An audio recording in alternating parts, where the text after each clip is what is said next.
আরেকটা নতুন ভিডিও নিয়ে হাজির হয়েছি। সে ভিডিওটি হচ্ছে প্রেপোজিশন সম্পর্কে। 3টি প্রেপোজিশন ইনটু, অ্যাক্রস, দ্রো আমরা সেই সম্পর্কে জানবো। ইনটু কোথায় ব্যবহার হয়, অ্যাক্রস অ্যান্ড দ্রো তারা কোথায় ব্যবহার হয়। ইনটু হচ্ছে কোনো কিছুর ভিতরে ঢুকাতে, যেমন কোনো কিছুর ভিতরে, যেমন একটি ক্লিপ আমি একটি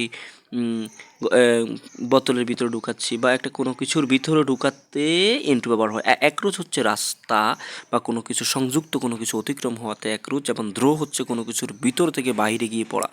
যেমন দ্রো বলতে সেটা যেমন অ্যাক্রোচ আমরা সাধারণত বুঝতে পারি, এবং দ্রো কিন্তু আমরা বুঝতে পারি না। সেটা হচ্ছে যেমন একটা বুলেট একটা মানুষের ভিতরে ঢুকে এবং বাইর হয়ে গেছে, অথবা ট্রামশ্রী বা অর্থাৎ ট্রামশ্রী বা সেটা লন্ডন সিটিতে ঢুকে আবার বের হয়ে গেছে, এইরকম কোনো কিছুর ভিতরে ঢুকে বের হয়ে যাওয়া হচ্ছে দ্রো।